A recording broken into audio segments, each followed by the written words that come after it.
যদি কড়া হয়ে পায়খানা চাপে লাই, ওই সমাতে বাবা যদি বলে আইরে বেটা আমি মরে যাচ্ছি, 3 বিঘা জমি তোকে বাজারের লিখে দিব, আয় গো খাতা কলম লিয়া আয় তোকে লিখে দি। বন্ধুরে সত্যি করে বলেন তো, জমি লিবেন না আগে পায়খানা যাবেন?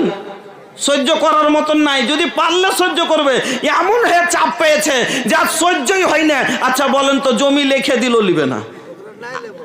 কি বলবে? হ্যাঁ বলতে কি না লেবো বাবু হো পাইলা তানি হাগি के आवे छी ताप दिया लिखी के।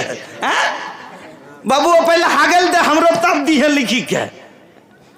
বন্ধু আমার, তাহলে কত অশান্তি মনের ভিতরে হয়, কত পেটে যন্ত্রণা হয়, কত কষ্ট হয়।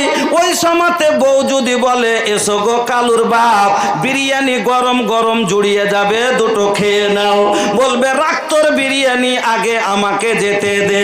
আমার বন্ধুরা, এবার পায়খানায় বসে গেলাম।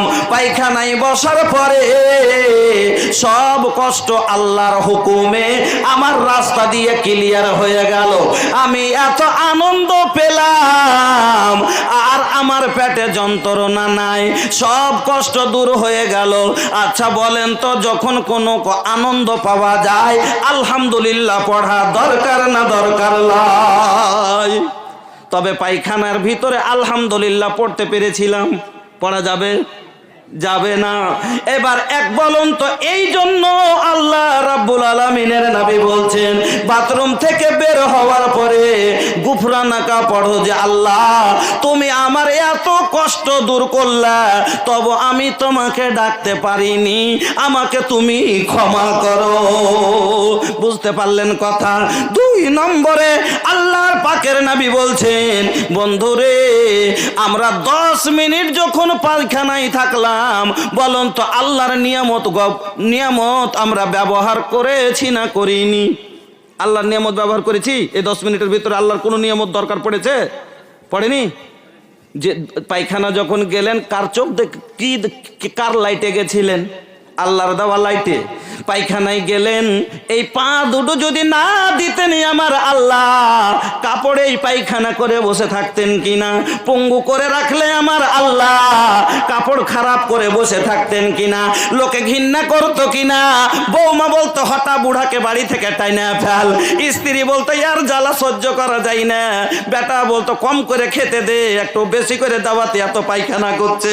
বন্ধুরে আমার আল্লাহ রাব্বুল আলামিন এই পা দুটো দিয়েছে, হেঁটে চলে গেলেন। এবার পায়খানা পরিষ্কার করার পরে হাত যদি পায়খানা করার পরে পরিষ্কার করার দরকার পড়ে কিনা, আমার আল্লাহর দেওয়া হাত ব্যবহার করেছেন কিনা? যদি না থাকতো হাতটা পরের মুহতাজ হতেন কিনা? তবে এই হাতও ব্যবহার করলেন, আল্লাহর জল দিয়ে পরিষ্কার করলেন, এটাও আল্লাহর নিয়ামত। জলটা নিয়ামত না? নিয়ামত না। আল্লাহ রাব্বুল আলামিন বলেন, ওরে বান্দা শুন, আফার আইতুমুল মা, তোমরা কি একদিন পানি দেখে কোনোদিন চিন্তা করেছো? তোমরা যে জলটা ব্যবহার করো, এই জলটা নিয়ে কোনোদিন গবেষণা করেছো, মাথা লাগিয়েছো? আমি আল্লাহ এই জলটা যদি আজ তোমার জন্য তৈরি না করতাম, আল্লাহ বলছেন কাম কুল আরাইতুম ইন আসবাহা মাউকুম গাওরান ফামাইয়াতিকুম বিমাইন মাহিন।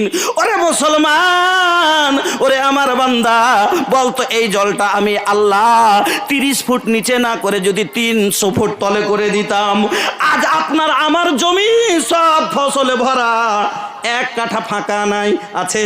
নাই। সামান্য আপনার বেঙ্গল আর বিহার বাদে আপনি ঝাড়খণ্ডে চলে যান, আল্লাহ রে আল্লাহ, পাকুড়ের পশ্চিম সাইডে চলে যান, আপনি সাহেবগঞ্জের দক্ষিণ সাইডে চলে যান, মাঠকে মাঠ ফাঁকা পড়ে আছে, বিরান পড়ে আছে, একটা কোনো ফসল চোখে দেখতে পাওয়া যাবে না।